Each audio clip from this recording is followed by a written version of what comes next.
It's the Reading Bug.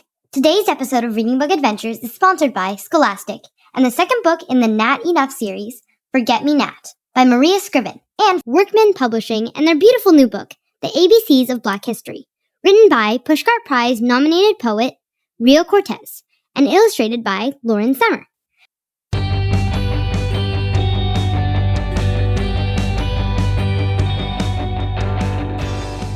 Reader, welcome back to Reading Bug Adventures.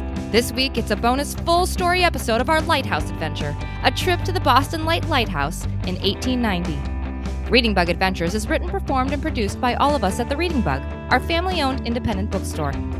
Please consider supporting us in the new year by shopping with us at thereadingbug.com. There, you can choose from millions of books and gifts, board games, recommendations from our staff, or even select a custom care package, handpicked with love by me and the rest of our bookstore staff.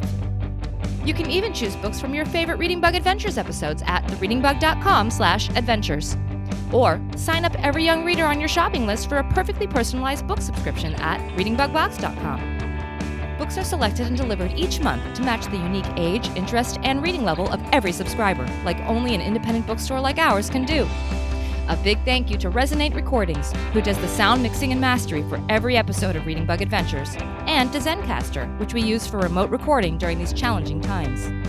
And of course, a big thanks to our sponsors and to all of you for helping us continue to make this podcast. It takes a lot of time to write and record every episode and every song, and we couldn't do it without your help. A big thank you and hello to our newest patrons, Annie, Ellie, and Sarah from Denver, Errol from Chicago, and Lyra and Vander. You're part of what makes Reading Bug Adventures podcast possible. To become a patron, support our work, and hear your name shouted out on a future episode, please visit patreon.com/readingbugadventures. Okay, reader, are you ready for another exciting adventure with me and the Reading Bug? Then what are we waiting for? Let's fly. It's time for a Reading Bug adventure. It's a Reading Bug adventure. There's lots of fun in store. Just inside our book bag, there's new places to explore. Grab your crayons and paper and your imaginations too. The Reading Bug and I can't wait to share our trip with you. Hi, reader. I'm so happy you could join us for another exciting adventure today. Have you been reading since our last adventure? Me too. I wonder what the Reading Bug has been reading, don't you? Her books help determine where we'll be adventuring together, and I just can't wait to find out. Oh, and I brought a rain jacket with me, just like the Reading Bug asked me to, and one for you too. Here you go. I guess we must be going someplace where it's going to be rainy or wet, right? Where do you think we might be going today? Hi, Lauren. Hi, reader. I'm so glad you made it. Oh, and I see you remembered to bring your rain gear. I'm pretty sure we'll need it where we're headed. You know, I have a very special adventure planned for us. I'm sure you do, Reading Bug. We're just wondering where we might be adventuring today. Want to tell us what you've got in store for us? Well, I can't just tell you. You'll need to guess. But allow me to shed some light on it for you by reading the titles of some of the books in my book bag. I brought Of Salt and Shore by Annette Shapp, The Storm by Cynthia Rylant, Our Castle by the Sea by Lucy Strain, and Salt and Shore sounds like a book about oceans and seashores. It sure is. And Our Castle by the Sea sounds like it takes place near the ocean too. But The Storm. I can't figure it out, Reading Bug. I haven't the foggiest idea where we're going. The foggiest idea? Good one, Lauren. Wait, what? Fog? Seashore? Light? These are all clues. And the raincoats, of course. Here's one more book for you, Lauren. The Boxcar Children, The Lighthouse Mystery by Gertrude Chandler Warner. Know where we're going now? Raincoats, fog, seashores, and light houses. We're visiting a lighthouse today, aren't we, Reading Bug? Yes. You guessed it, Lauren. We are going on a lighthouse adventure. That sounds like fun. And it doesn't sound too dangerous either, does it, reader? Oh, how I'd love to take a tour of a lighthouse and then settle down inside to read a good book while listening to the sounds of the ocean outside. Lauren, it's true that many lighthouses have been converted into museums or cozy bed and breakfast inns. But living in a lighthouse, or even visiting one, can be very dangerous. Lighthouses used to be very important for boat safety and were built all over the world to mark dangerous coastlines and other ocean hazards, shining their lights out to sea to warn ship captains. Each lighthouse requires someone to operate the light, a lighthouse operator, and sometimes their whole family would live in or near the lighthouse despite danger. Lighthouses were targets for lightning during hurricanes and other coastal storms. The oil used to light the beacons sometimes caused fire that destroyed the lighthouses, and giant waves could sweep over the land and destroy everything in sight. Some lighthouses were even attacked by foreign enemies during wartime. Oh, fire, storms, lightning, wind, tidal waves, attacks. That doesn't sound very cozy at all. In fact, it sounds awfully dangerous. A little bit of danger is what makes our adventure so exciting, isn't it, reader? And you are braver than you think. Remember what the Wizard of Oz told the Cowardly Lion. You have plenty of courage, I'm sure. All you need is confidence in yourself. There is no living thing that is not afraid when it faces danger. The true courage is in facing danger when you are afraid. And that kind of courage you have in plenty. I don't know. Reading a good book nestled inside a cozy lighthouse was sounding pretty good. Reader, do you think that we're brave enough for this adventure? You do? Well, then so do I. Let's do it. Why don't you tell us a little bit more about where we're going on our lighthouse adventure today, Reading Bug? I'd be happy to. I've been reading lots and lots of books about lighthouses. Like I mentioned, a lighthouse is a tall building that has a light or beacon near the top to shine out to sea, warning ships of nearby danger, a coastline or a shallow reef. The lighthouse light usually turns in a circle so that ships can see the flashing light. The first lighthouse ever built was the Pharaoh's Lighthouse, which was located on the island of Pharaoh in Egypt, close to where the Nile River meets the Mediterranean Sea. We've been there. Are we heading back to Egypt to see the first lighthouse, Reading Bug? As much as I'd love to visit Egypt again, Lauren, we're not heading back there on this adventure. We're going to stay in the United States and visit the very first lighthouse built in America, the Boston Light. The Boston Light was built on Little Brewster Island in Boston Harbor in 1719. At the time it was built, there were only about 70 lighthouses in the whole world. Now there are more than 18,000 of them. Wow, that's a historic lighthouse for sure. It sure is. In 1774, during the American Revolution, the British even took over the Boston Light. But in July of 1775, Massachusetts patriots destroyed the lighthouse to prevent the British from using it for their benefit. Destroyed? Oh no. Are we going to visit the Boston Light during the American Revolution then? No, we don't need to go that far back to visit the Boston Light, because it was rebuilt in 1783, and it is still standing today. You can visit it if you're ever near Boston Harbor. On today's adventure, though, we're going back in time about 130 years to visit the Boston Light in 1890. That sounds like fun! But before we start our adventure, I think we should stretch out to make sure our bodies are limber and ready for whatever awaits. What a bright idea, Lauren! I have a feeling that we're in for a lot of hard work. I read in Lighthouses for Kids by Catherine House that it was extremely hard work to be a lighthouse keeper or a member of the lighthouse keeper's family in the late 1800s. Keepers worked for 24 hours a day to keep their lamp burning, and they had to keep the windows clean so that sailors could see the light.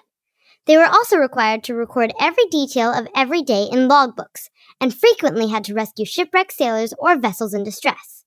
We're definitely going to need to be limber and ready to help the Boston Light's lighthouse keeper. Well then, let's all stretch out our arms and legs together, reader. That's it. Go ahead and stand up, unless you're buckled into your car or tucked into your bed, and wiggle your fingers and toes. Are you wiggling? Great! Now, stretch your arms high up over your head. Perfect. Stretch up high, touch the sky, crouch down low and wiggle your toes. Swing your arms from side to side, let's get ready to go. Stretch up high, touch the sky, crouch down low and wiggle your toes. Swing your arms from side to side, now we're ready to go. Oh yeah, thanks for the stretches, Lauren. They really helped. And now, I'm super excited to get started on our lighthouse adventure. Aren't you? I sure am. But before we take off, I hope you remembered to bring some paper and crayons with you, reader. Just like the illustrators of our favorite books, pictures are how we can retell the story of our adventure once we've returned home. With your paper and crayons, you can draw pictures of all the things we see and do today on our adventure. I'll play some music at the end of today's podcast for you to color to. But you can color anything at any time. And if you need a little more time to complete your pictures, just press pause or have a grown-up do it for you. Excellent. This is an adventure that definitely shouldn't be missed. Haha! Are you ready to get going? I sure am. Are you a reader? Great. Then here we go. Magic Book Bag, please take us on another flight, back in time to see the Boston Light. We'd like to learn about the lighthouse on Little Brewster Isle and visit with the keeper and his family for a while. Wow! Look at that! The Reading Bug's book bag is getting bigger and bigger and bigger. Big enough to fit us all inside. And inside the book bag, there are pictures swirling around and around from all the exciting books about lighthouses the Reading Bug has been reading. I see lots and lots of sea and shore, but I also see all kinds of lighthouses. There are round lighthouses, square lighthouses, and lighthouses that are shaped like cylinders. Some lighthouses look like upside-down ice cream cones, and others look like electrical towers. And the lighthouses are painted different colors, too. Many of them are white, but some are painted in dark colors. Most of them have red or white stripes, and all of the lighthouses have bright beacons at the top, shining out to the sea. I see storms and shipwrecks and waves crashing against the lighthouse walls. And I see lots and lots of new words floating by like Fresnel, light boats, phrenology, stag stations, bosun's chair, and wiki. Wiki? I wonder what that funny word means. Maybe we'll find out on our adventure today. Okay, everyone. On the count of 3, let's hop into the book bag and be on our way to Boston Harbor, 130 years ago. Are you ready? Okay, then. 1, 2, 3, jump! Let's jump inside our book bag. What will we find there? Imaginations run away. What's in our book bag? Our trusty book bag. What will we learn about today? Oh, look what's happening!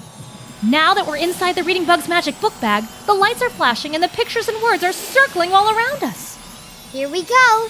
Everything below us is quickly fading away, and people on the ground are looking smaller and smaller as we fly higher and higher up into the sky. And look, my watch is counting backwards. That means we're going back in time, just like you said, Reading Bug. In the distance, I see a large body of water. That must be the Atlantic Ocean. And I see a city, too, right at the water's edge, but it doesn't look like a modern city. There aren't many lights in the buildings, and I don't see any cars on the street. Lauren, reader, look! Straight ahead! It's a brilliant flashing beam of light, guiding us in for a landing. It's the lighthouse! We're beginning our descent, but it looks pretty foggy down below, and the sea is especially wild, crashing against the rocks of the shore. This could be a dangerous landing. Everyone, hold on tight! We made it! Is everyone okay? I wonder what we've landed on. It's not soft like sand or grass. The ground below us feels like hard rocks. And, uh-oh, it looks like the book bag is starting to get wet. Look! We need to get out of here before the bag floods with water. Quickly, everyone, follow me. Where are we, Reading Bug? We're by the ocean, all right. The waves and sea spray are whipping all around us. Good thing we brought the rain gear. But where's the lighthouse? I can't see much of anything in this weather. Look, Lauren, up there. See the flashing light above us? That must be coming from the lighthouse. We made it to the Boston Light. But Bug, we're really far below it. How will we ever get all the way up there? Look, we landed in a tidal pool, and it seems to be at the bottom of a steep and rocky cliff that juts out into the ocean, way below the top of the lighthouse. You're probably right, Lauren. It is a tidal pool. That means that it's probably low tide right now. Ocean tides are caused by the gravitational pull of the moon, and at low tide, the ocean levels are at their lowest, exposing tide pools, like this one. But that means that this spot will likely be underwater as soon as the tide comes in. Lauren, reader, we're going to have to find a way to get to the top of this cliff before it's too late. Otherwise, we'll need to hop back in the book bag and end our adventure before it even begins. Do you have any ideas? Reading Bug, before we left, didn't you say that lighthouse keepers, and sometimes their families, lived at their lighthouses? Yes? Well then, what if we call out and see if anyone hears us? Maybe they can rescue us. Great idea, Lauren. Yes. Let's all yell loudly together so our voices can rise above the noise of the crashing waves. Are you ready? Help! Can anybody hear us? Down here! We're down here! Help us! Look down here! Can anybody hear me? Hello? Hello? Where are you? I can hear you and I'll help you, but I need to find you first. We're over here, down below you. We're at the base of the cliffs near the tidal pools, far beneath the lighthouse. Oh, yes, I can see you now. How did you get down there? Did your shipwreck on the rocks? I don't see any wreckage. No, we didn't come here in a ship. It's a long story, and we'll be happy to tell you later. But right now, we need your help. We need to get up the cliff to the lighthouse before the tide comes in. Can you help us? Well, there's only one way from where you are. We're going to have to use the bosun's chair. I'll throw it down to you. Hold tight. Did he say blossom chair? No, Lauren. Bosun's chair. It's a plank or a piece of heavy canvas that is used to suspend a person from a rope. Oh, you're right, Reading Bug. Raider, look! The bosun's chair is heading down the rope toward us. It looks like a swing that you might hang from a tree. Here comes the chair. Get in, and then make sure you don't fall off and crash into the ocean or the rocks. Fall off the swing? Does the bosun's chair have a seatbelt or harness? Raider, it's really, really windy here, and I can't imagine riding in that flimsy swing all the way up to the lighthouse. Lauren, I'm afraid there's no seatbelt. You're going to need to use your own safety devices. Your hands! Just hold on tight, no matter what. This is really, really scary, but so are the waves crashing around us. I don't think we have a choice but to ride the bosun's chair, do you? Okay, Reader, let's sit together on this plank of wood and hold on tight. Okay, I'm going to start pulling you up now.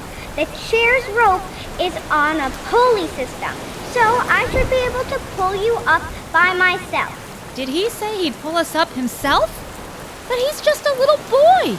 The pulley should help, but if he lets go of the rope, I'm afraid the chair will fall and send you both crashing into the ocean. Or the rocks. Crashing? I'm not sure we should... Okay, here we go. Simon, come help me pull the bosun's chair. Hey, Simon, where'd you go? Sarah, I need your help. Quickly, come help me with the bosun's chair. I can't pull it up alone. I'm coming. Whoa, here we go. Hold on tight. You're heading way up over the rocks. I'm trying, Reading Bug. We're holding on tight, but it's hard. It's so cold that my fingers are starting to freeze, and that makes it really hard to hold on. Yikes! This is even harder than I thought. The wind is blowing around us like we're kites on a windy day. And you know what happens to kites when it gets too windy? They crash! Hold on, you're almost halfway there. Halfway? That's all? I feel like we've jumped from a bungee cord in an amusement park. But this isn't amusing at all. And now it's starting to rain? I didn't think things could get any worse, but the rain is making the plank slippery and I'm afraid we're going to slide off. I'm not sure I can hang on much longer. You're doing great. Just keep holding on tight. We need to get you up here before the lightning gets any closer. Dangling high out here, you make a fine target for a lightning strike. A lightning strike? Reading Bug, you said that there might be wind or a storm or lightning on our adventure, but you didn't tell me that Reader and I were going to have to swing in the cold, perched on a plank, and hovering over a rocky ridge in the middle of roaring winds, rain, thunder, and lightning. And with all the movement, I'm starting to get a little motion sick, too. Don't look down, Lauren, but it's even worse down on the rocks where we came from. The tide has begun to come in, and waves are crashing up higher over the tide pools. If we'd stayed down there any longer, we would have been swept into the ocean or crashed into the rocks for sure. You made it! You made it! We made it? Ah! We made it! Reading Bug, look! We're at the top of the rope, on solid ground again. Oh, thank goodness! Thank you for rescuing us. That was really, really scary. You did great. My family and I have rescued a few shipwrecked sailors off the rocks in the bosun chairs since my father became the lighthouse keeper here. And every one of them was terrified. And you did an excellent job hauling us up. My name is Lauren, and this is the Reading Bug and our reader friend. We're on an adventure today to visit the Boston Light. Well, Lauren, my name is Bastian, and this is my sister, Sarah. And if you came to see the Boston Light, you're in the right place. But let's get you inside, where it's a little drier. Just a second, Bastian. You're adventurers, you say? Well, then, how did you get here? I don't see a boat anywhere, and no one can reach Little Brewster Island without one. Who are you, really? Sarah, Father said I was in charge while he was away. Bastian, you're only 10, and Father told you to carry the oil cans to the lantern room before the storm starts, not to invite strange travelers into the lighthouse. There are still 3 large cans of oil, and they won't walk up 75 iron stairs by themselves. And besides, you called me over here, don't you remember? Yes, but just to help with the bosun chair. You're only 17, and you're supposed to be cleaning the inside of the lantern room windows. Yeah, but I should be washing the outside of the windows, except Father says that that's not women's work, whatever that means. I've used the rope ladder to reach the lantern room galley and clean those windows lots of times before. So what's changed now? It's just that Simon is here now, and Father has a lighthouse apprentice. Bastian, Sarah, it's really starting to pour now. Do you mind if we find some shelter? I assure you, we're harmless. We didn't arrive here by ship, but rather by time travel. You see, we can travel anywhere using the magic of the Reading Bug's book bag. And our imaginations, of course. Time travel? Sarah, that's just like the story I read in one of the books in our Lighthouse library, The Clock That Went Backward by Edward Page Mitchell. In that story, 2 boys discover that their aunt's clock reverses the flow of time when it runs backwards, and the boys have an amazing adventure when they travel back in time to the 16th century Spanish-Anglo War. Are you adventures like that? Ah, pish-posh, Bastian. That was just a silly made-up story. Your head may be stuck in the library books, but we live in the real world, and there's no such thing as time travel. Your imagination is getting the better of you again. Now, Lauren, how did you really get here? It's true, Sarah. We used the Reading Bug's book bag to travel here. It takes us to whatever place and time she's been reading about in the books that fill her bag. And she's been reading all about lighthouses lately. I sure have. The Boston Light is located on Little Brewster Island and was first lit in 1716 to help guide ships in and out of Boston Harbor. Thomas Edison's light bulbs are still not widely available, especially not for lighthouses, so this lighthouse must use oil for fuel to create a light that shines out over the sea. Oh no, the oil! I nearly forgot. Bastian, you'd better get the oil up the stairs to the lantern room before Father gets back. Okay. As for you, Bug, I can see you've done your reading. I may not know where you've come from, or how you landed on the rocks of Little Brewster Island, but I'd be happy to teach you more about our family's lighthouse. Follow me, let's get out of this rain. Gladly. Lead the way, Sarah.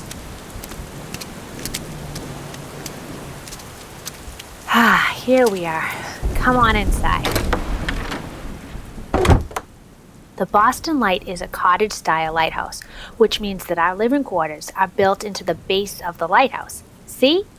There is a separate keeper's dwelling on the island, but Father Bastian and I like to stay as close as possible to the beacon, so we decided to live in the lighthouse cottage. We've been living here since my father became the lighthouse keeper 6 years ago. Look around, reader. I love this little cottage, don't you?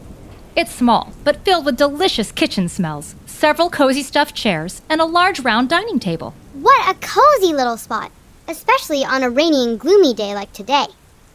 And is this a model you're building, Sarah? A model of the Statue of Liberty? Yes. We stay pretty busy taking care of the real lighthouse and the other buildings on the island. But there isn't much to do when we're not working or sleeping.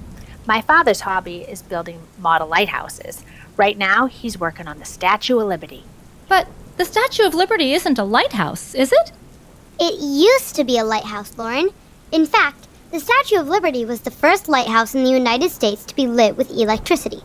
There was an electric light in the torch and around the statue's feet. But the statue was really difficult to light, expensive to maintain, and its light was too weak to guide the ships that arrived in New York Harbor. So, the Lighthouse Board decommissioned it as a lighthouse in 1902. 1902, but... Oh, look! Books! Reader, Lauren, look! It's an entire trunk filled to the brim with books! There's Seasons with the Seahorses by James Lamont, Jane Eyre by Charlotte Bronte, and Walden by Henry David Thoreau. And there's also Little Women by Louisa May Alcott, Treasure Island by Robert Louis Stevenson, and The Jungle Book by Rudyard Kipling. Ah, yes, that's our Lighthouse Library bug. The American Seamen's Friends Society and the U.S. Lighthouse Board created these portable lighthouse libraries. Every few months, a boat arrives to swap our current library for a new one. That way, each library makes its way through all the nation's lighthouses. It's about time for us to get a new library, and Bastian is not at all happy about it. Treasure Island is his favorite book, and he's not ready to give it up. I can understand. We love books too, Sarah, but it sounds like they're even more important out here on an isolated island. I forgot that you don't have computers or iPads or smartphones. You don't have video games or podcasts or movies to watch. You don't even have electricity here. Computers? iPads? Smartphones? What are you talking about? Sarah, what's up the stairs here? Oh, that's the way up to the beacon. I can show you, if you'd like. If Bastian was able to get the fuel up there, he and Simon should be starting on the wicking process any minute. Wicking? What's that? Lauren, even though Ben Franklin discovered electricity when he flew a kite during a thunderstorm in 1752, it took another 127 years before Thomas Edison produced a reliable, long-lasting electric light bulb in 1879. By 1890, only a few lighthouses were using electricity for their beacons, but most still used oil to light their lamps. And like candles, oil needs a wick in order to stay lit. Very good, little bug. Before lighting the wick in the oil, the old burned-out part of the wick needs to be trimmed. That's called wicking. Bastian usually gets to be the wickie and trim the wick. Of course, I never do. Even though I've seen it done enough times, I could. It's my dream to run this lighthouse one day, but Father wants me to be a librarian. He says only boys can be light keepers. There are female lighthouse keepers, Sarah, and there will be many more. So don't give up on your dream. Sometimes it takes just one person leading the way for others to follow. That's right. Here, Sarah, clap along with me.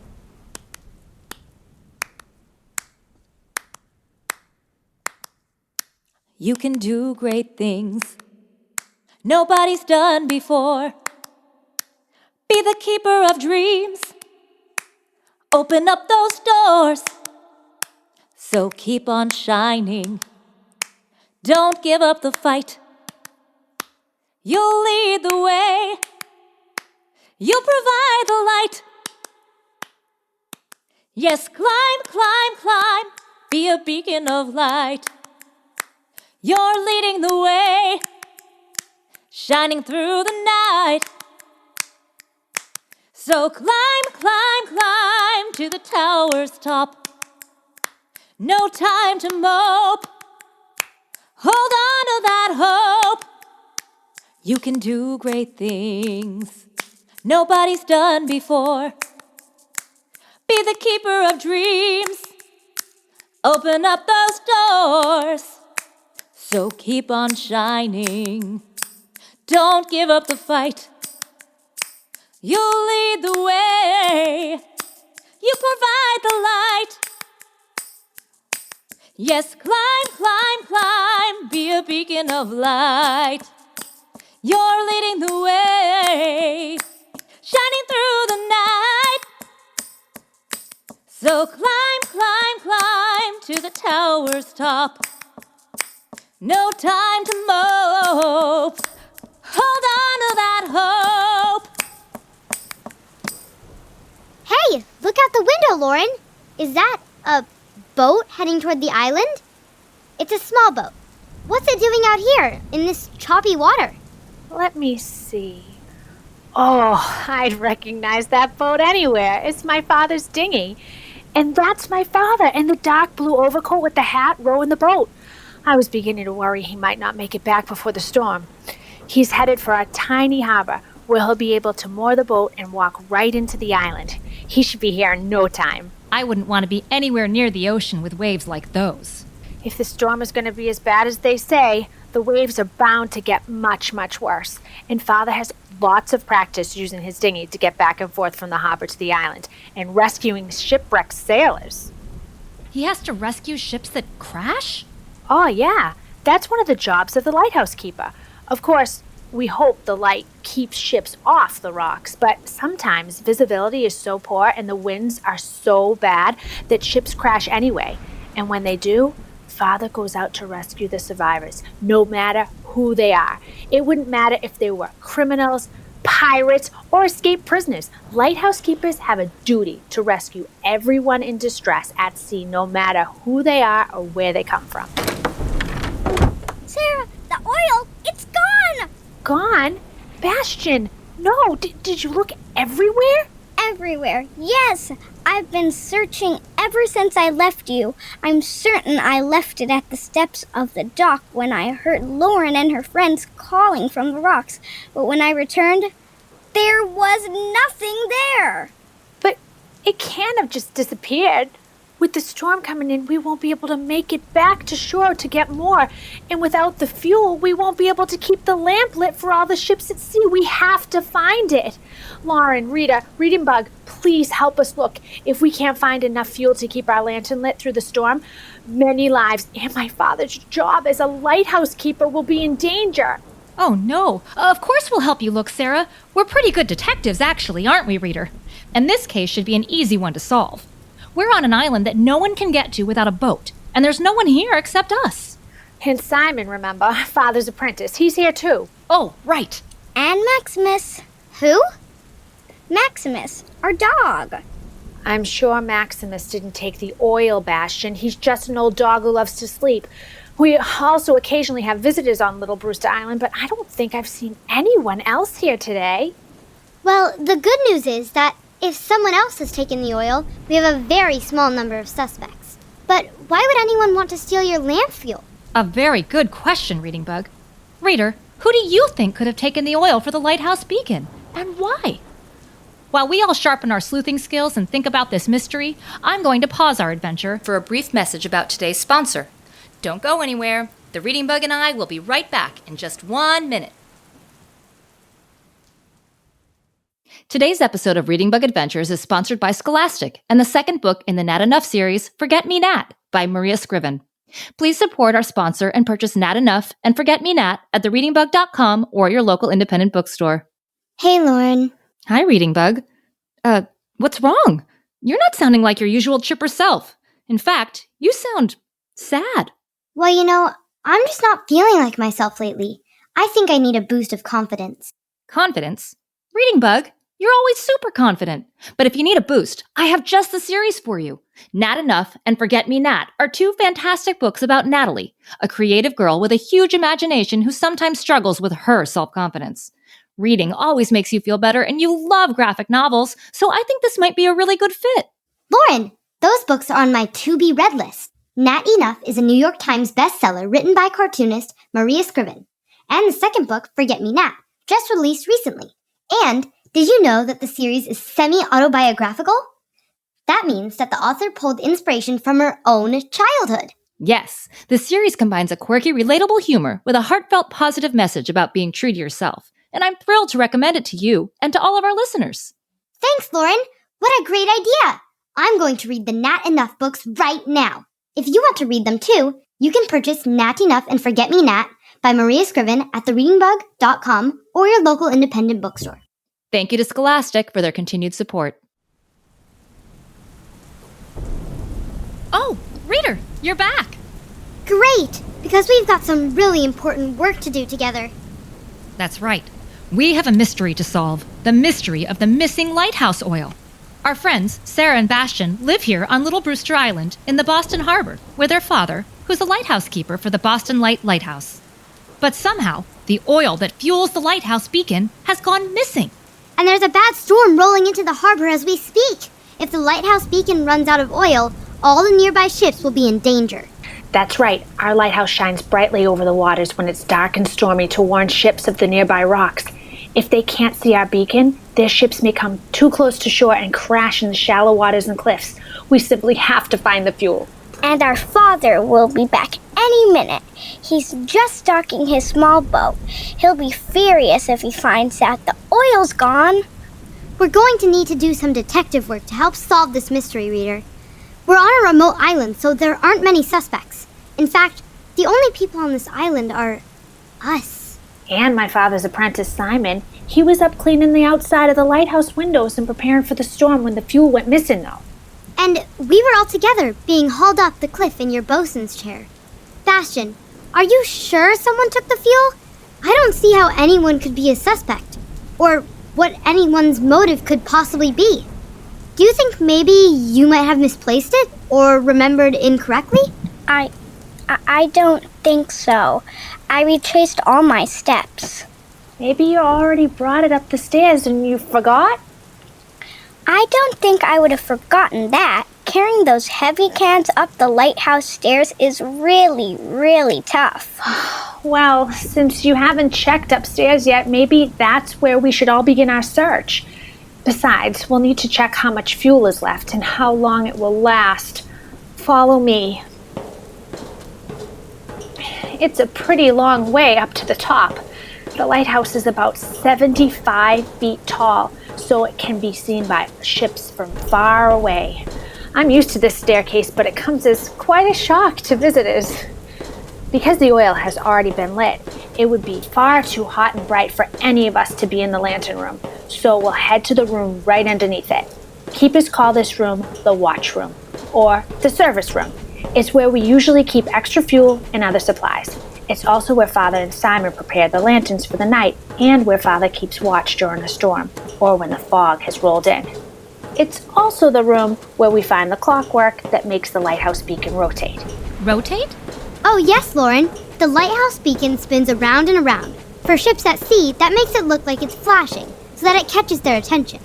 That's right, Reading Bug. I can take you to see the lantern room tomorrow in the daylight. It's the glassed-in room at the top of the lighthouse tower that houses the burning oil and the Fresnel lens that's used to concentrate the light from the fire to create a strong beam. Fresnel? I've never heard that word before. Fresnel is a funny word, isn't it? The spelling bee would love it. It has a silent S, and it's spelled Fresnel. That's right. And Fresnel lenses are not just used in our lighthouse. They're used in lighthouses all over the United States. The Fresnel lens was invented by Augustin Fresnel in 1822. He used his understanding of optics, the science of light, to make a lighthouse lens that made the light source shine brighter than it ever had before. Fresnel lenses are comprised of magnifying glasses that are combined with carefully cut pieces of glass and mounted in a metal frame in a way that directs the light from a lamp into one very strong beam.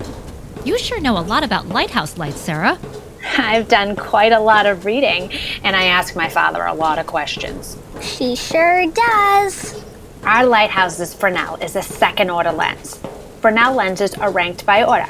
A first-order lens is the largest and most expensive, and a sixth-order lens is the smallest and least expensive. So our second-order lens is a really big lens, which means that our beacon can be seen from miles away.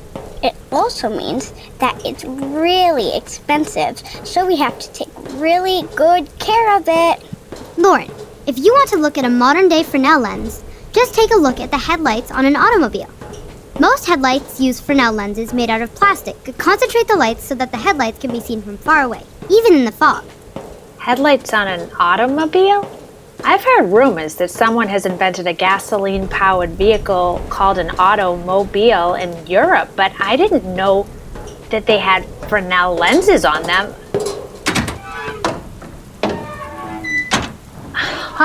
Here we are, the watch room. It's hot in here. Oh yes, you can really feel the heat from the lantern room just above us in here, can't you? But, just as I thought, no fuel. And Sarah, the lamp is running low on oil already. I don't think we have more than an hour left before the beacon goes out. Is there anywhere else we can look? Anywhere the missing fuel might be hidden? Well, outside there's an open platform called the main gallery and another platform outside the lantern room called the lantern gallery, but those platforms are mostly used for cleaning the outside of the watch room and the lantern room windows. Speaking of window cleaning, didn't you say that Simon was up here cleaning windows earlier in the day? Yes, Well then, why is this window so dirty? that's the lookout window and, you're right, it is dirty. If Simon were up here, he would have cleaned this window too. I cleaned the inside before you three arrived, but the outside hasn't been touched.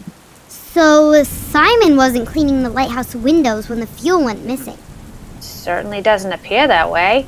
Reader, Lauren, if Simon wasn't where we thought he was when Bastian's lamp oil went missing, then maybe he's a suspect after all. Has anyone seen Simon recently? I think we need to ask him a few questions. Come to think of it, I haven't seen Simon since early this morning when he stopped by the cottage, but why would he take the oil? That's something we'll need to figure out if we're going to solve this mystery. Hey, look! Is that smoke rising from the top of the house over there? It's hard to see through all the fog, but I'm nearly certain I see gray smoke coming up through that smokestack. Oh, that's our fog signal building, Lauren. Simon and I stoked the fire earlier for the steam foghorn, so we'll begin hearing its sound any minute. The foghorn is another alert for the ships at sea. Sometimes the fog is so thick that the lights get difficult to see, so the sound from the foghorn warns them that they are getting close to land. It's really loud, but it takes some time to build up enough steam pressure to sound the horn. So, even if we can't find the oil, sailors will still be able to hear the foghorn. Hopefully, yes. That's a relief, but Bastian, you said you stoked the fire with Simon. Oh, yes, just before I went to get the oil, and a few minutes before I heard you yelling. That was the last time I saw him. It sounds like it was the last time anyone saw him. But Bastian, the fog signal building is behind us. You can't see it out of the watch window. You what? It's that way. The building in front of us is the keeper's cottage. But you said your family lives in the lighthouse and not in the keeper's cottage, Sarah. That's right. Reading Bug, no one lives in the keeper's cottage. No one? Well, then who lit the fire that's making that smoke? Sarah, do you think it's the lighthouse ghost? Ghost? What do you mean, ghost? Well, before my father became the lighthouse keeper for the Boston Light, we heard stories that the original keeper, a man named George Worthylake, still haunts the island. But I'm sure those are just stories. Remember what I told you, Bastian? There's no such things as ghosts. Then what's that? What's what, Bastian? Oh, reader, look. In the window of the keeper's cottage, I can see something white and glowing. But what is it? I can't see very well through all the rain and fog. It's the ghost! Don't be silly, Bastian. Lauren, reader, Reading Bug, Bastian. We have to find the oil. The lantern is almost out of fuel and will stop burning in just a few minutes. That's right. And we know that none of us took the oil. We were too busy being rescued from the cliffs or doing the rescuing, which means that our prime suspects are Simon, who is supposed to be washing the windows but hasn't been seen lately, or the ghost of George Worthylake, who appears to be in the keeper's cottage below us. There is no ghost. But our only clue to where the oil might be is the smoke coming out of that chimney. We have to go check it out. Please, follow me. Check it out. But Sarah, the lighthouse ghost is in there. Reader, Reading Bug, what do you think? Should we go with Sarah to check out the keeper's cottage, even though it might be haunted? It is haunted. I'll keep telling you. Bastian, that's enough of that. We're going to the cottage to find Simon and the oil, and that's that. And we're coming with you. After you saved us, we couldn't possibly let you face danger alone. Okay, then stay close behind me. I'll open the lighthouse door and we'll all run through the rain to the cottage together. Are you ready? Ready. Ready. Run!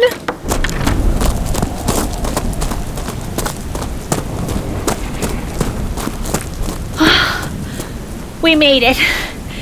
Now, can anyone see inside? Yes, and the white ghost floating in the window is still there. Look, that's it. I'm going back. Bastion, stop.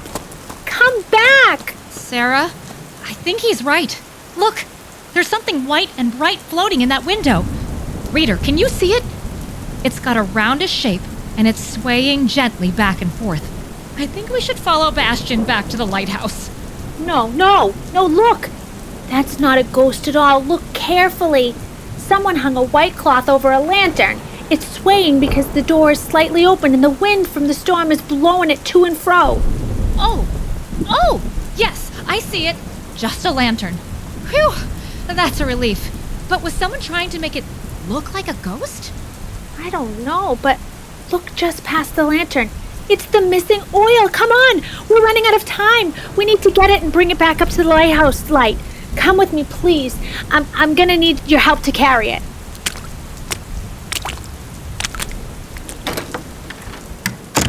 We did it, Reader. We found the oil. We sure did, but we still don't know what it's doing out here in the keeper's cottage, or who took it in the first place. I don't think we've solved the mystery just yet. Help me pick up the oil. We'll need to carry it back together. Not so fast. Oh, Simon, there you are. We didn't know where you'd gone. Can you help me carry this oil back to the lighthouse? The lantern is almost burned out. I'm sorry, Sarah, but I can't help you.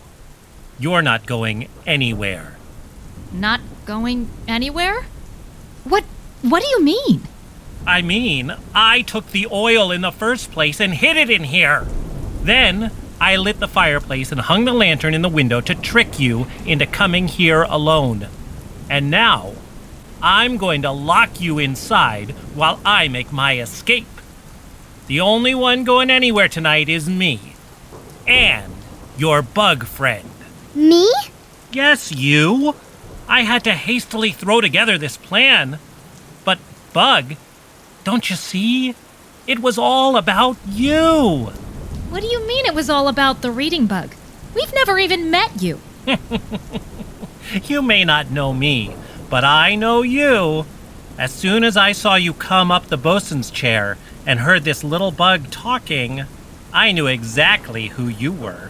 I'm confused. You're the talking ladybug who starred in the Barnum and Bailey circus, but gave up fame and fortune, and you disappeared. I did star in the circus with P.T. Barnum on one of our adventures. Yes, and I'm sure that P.T. Barnum would pay a pretty penny to get you back into his show. So that's where I'm taking you. Back to the circus, where I'll get my reward. No, you can't. Simon, don't do this, please. If we don't get the oil to the lantern, many ships will be in danger in the storm tonight. Yes, I'm sorry about that, but I plan to escape under the cover of darkness. I never wanted to be a lighthouse keeper in the first place. And once P.T. Barnum pays me for his superstar bug, I'll never have to be one again. Come on, Bug. Come with me, or else I'll take all of you. And I can't be blamed if any of you were to fall overboard. Lauren, Reader, Sarah, let me go with him. I'll find a way to get back to you, I promise. But I can't put you in danger. But Reading Bug, I'll be fine, I promise. You just find a way to get out of here and get help for me, okay? Come on, Bug. I don't have all day. Okay, fine. Here I come. Great. Then, as for the rest of you, you can wait out this storm from inside the keeper's cottage. I'm locking the door. Don't even think of trying to come after me. No. How could Simon do something like this? He's locked us all inside. We'll never get the oil back to light the lamp now. I've let everyone down. Sarah, you haven't let anyone down. We're going to get through this and save the reading bug. We have to. What about Bastion? What about him? Well, he's not with us. Maybe we can get him to let us out. But how? The storm is too loud. He's never going to hear us calling. Unless? Yes. Unless we called him without using any sound. Without using sound? Sarah, that doesn't make any sense. We'll use Morse code, Lauren. Morse code? What's that? Morse code is an alphabet that uses dots, dashes, and spaces to represent each letter. People often use light to communicate messages in Morse code. For ships at sea, Morse code messages are transmitted by radio, and my whole family can understand a message sent in Morse code. Oh, that's wonderful, Sarah. Let's send a message to Bastion right away. Tell him that Simon has the reading bug and that we're trapped in the keeper's cottage. Well, that's a long message in Morse code, Lauren. I've got something simpler in mind. Here, try this. Take the lantern from the window and hold the sheet in front of it. Great. Now, remove the sheet for a second, allowing the light to shine through the window, then quickly cover it again. When I say dot, show the light very briefly. And when I say dash, show it a little longer before covering. Ready? I think so. Okay then. Dot. Dot. Dot. Dash. Dash. Dash. Dot. Dot. Dot. Great! That's Morse code? It sure is. But what does it mean? Dot, dot, dot is the code for the letter S, and dash, dash, dash is the code for the letter O. So we spelled S-O-S? S-O-S? That's right, SOS. It's the International Morse Code Distress Signal. It's easy to send, easy to receive, and easy to interpret. Keep flashing those lights until Bastion sees it. He'll definitely know what it means. Do you remember the code reader? Right. Dot, dot, dot, the code for S. Dash, dash, dash, the code for O. Dot, dot, dot, the code for S again. Great! Sarah, what are you doing in here? The lighthouse light is almost out, and Bastion, why is all the oil in the keeper's cottage? You found the oil, Sarah! But what happened? I saw your distress signal through the window and came as fast as I could. And on the way, I found Father too. Father, Bastion, Simon was the one who hid the oil and locked us in here. Simon? Hello, sir. Yes. My name is Lauren, and this is my reader friend. And it seems your lighthouse apprentice was more interested in getting rich by stealing our friend the reading bug than he was in his being an apprentice lightkeeper. Lauren, reader, it's nice to meet you. Thank you for helping keep my dear Sarah safe. My name is Willard Emerson, and I am the lighthouse keeper here. We've heard all about you, sir, but I'm afraid we're running out of time. Simon has taken our friend, and the lantern in your lighthouse will go dark any second, leaving all the ships at sea in danger during the storm. You're right. We'll need to act quickly. I hired Simon. I should be the one to confront him. I'll race toward the dock and see if I can stop him and rescue your friend. Bastion, I'm going to need your help. Of course, Father. But Father, what about the lighthouse? Sarah, I need you to attend to the lighthouse. Me? But you said that I should stick to women's work. I know what I said, Sarah, and I'm sorry. I only wanted to keep you safe. You are the very best apprentice keeper I have ever worked with. You study hard, work hard, and show a passion for this work that I certainly never saw in Simon. Other women have become lighthouse keepers, and you will light the way for more women still by following in their footsteps. There is nothing that you cannot do once you put your mind to it, and if this is what you want to do, then you have my support.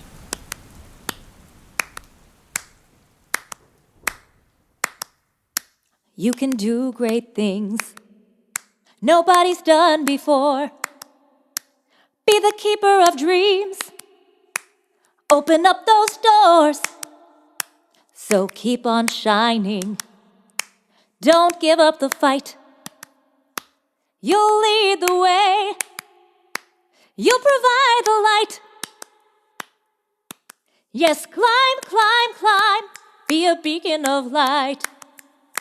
You're leading the way, shining through the night. So climb, climb, climb to the tower's top. No time to mope. Hold on to that hope. You can do great things nobody's done before. Be the keeper of dreams. Open up those doors. So keep on shining. Don't give up the fight. You'll lead the way. You provide the light.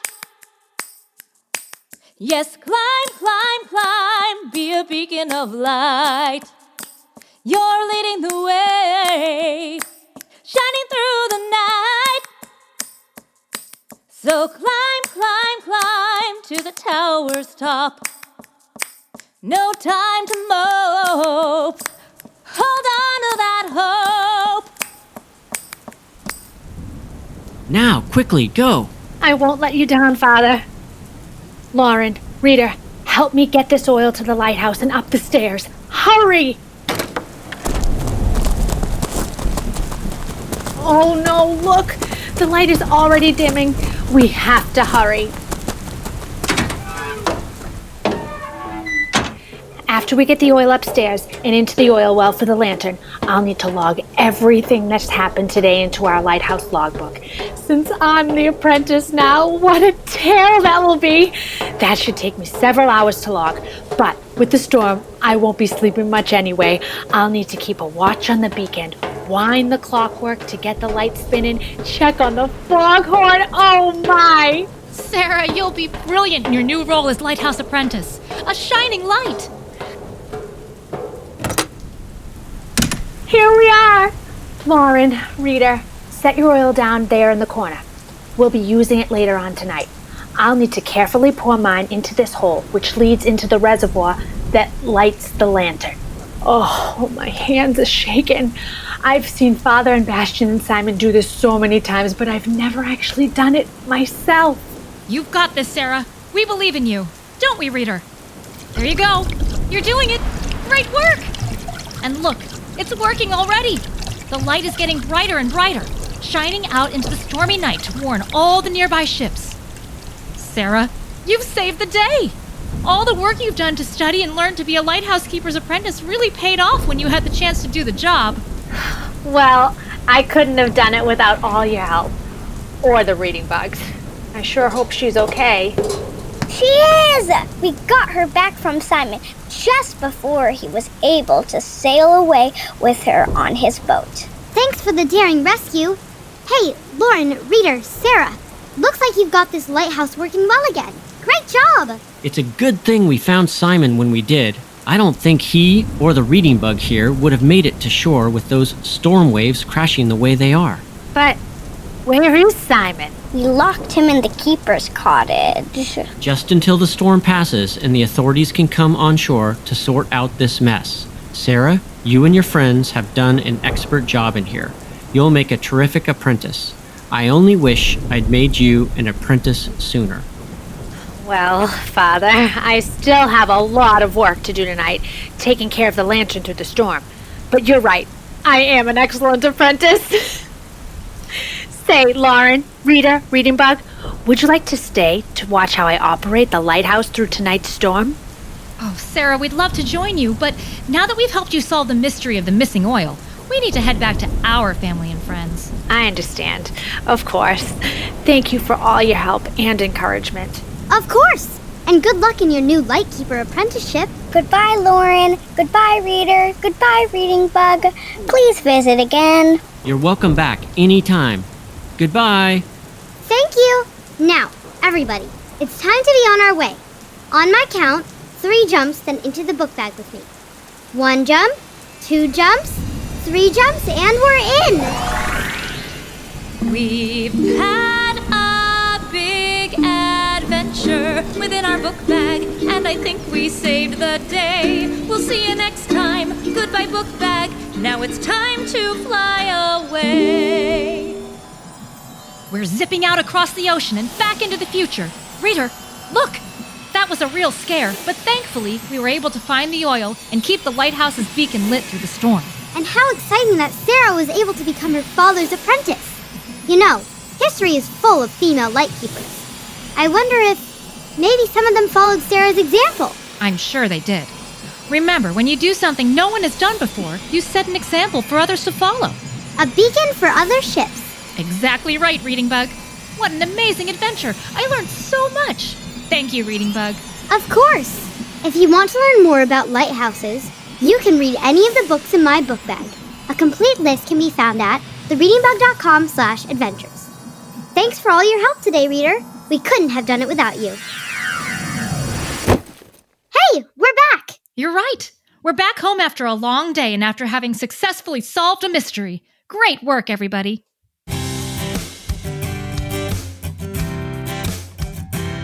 When you're a reader, you're a leader. You're ready to learn about everything as you grow. You'll show this world that you can be anything. You could write a book or fly a plane, build a house with a giant crane. Whatever you do, one thing will be true. There's nothing you can't do. You can see it through just by being you.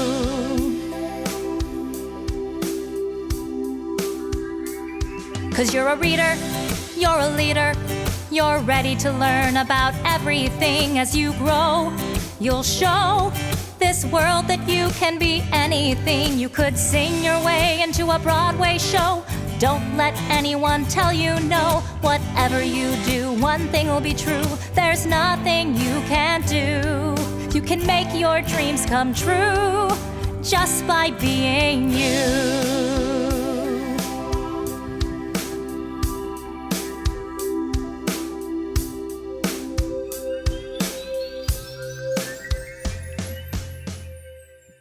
Thank you for adventuring with us today, reader. It's time for me and the Reading Bug to go now, but we can't wait to see you on our next Reading Bug adventure. Bye-bye. Bye! It's a Reading Bug adventure. There's lots of fun in store. Just inside our book bag, there's new places to explore. Grab your crayons and paper and your imaginations too.